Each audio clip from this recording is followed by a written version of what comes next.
Hindi nga kayo nagkakamali ng dinig. Si Yumi nga yung unang bumati sa inyo. Nagulat nga ako at napahay guys na rin siya. Anyway, welcome to my vlog! For today's video nga ay dumating ang lola ni Yumi. Ayan at umiyak na nga siya. Dahil ay naninibago itong si Yumi dahil sa tagal na rin na hindi niya nakita ang kanyang lola.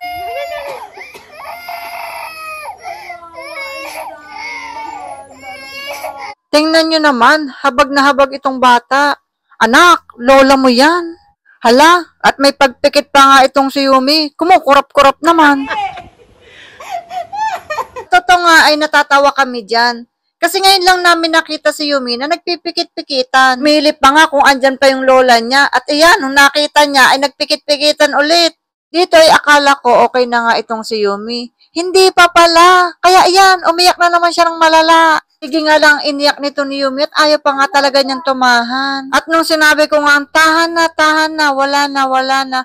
Hala, biglang nagbabay ang bata. Anak, kawawa naman ang lola mo. Galing pa yung Bulacan, pauwiin mo agad. Babay na, Babay na daw, babay. Sige nga lang ang binabay nito ni Yumi kahit umiiyak-iyak na siya. Anak naman, kadarating-rating lang ng lola mo, gusto mo na agad paalisin. Dito nga ay medyo humupa na ang emosyon ni Yumi. Pero tingnan nyo naman, babay pa rin siya ng babay. At grabing tingin naman yan, anak. Ang taray-taray naman ng batang yan. Kung makatitig nga itong si Yumi, ay talagang kinikilala niya maigi kung sino ba yung nasa harapan niya. Lola mo yan, anak. Mama yan ng papa mo. Dito nga ay medyo nagiging okay-okay na itong si Yumi.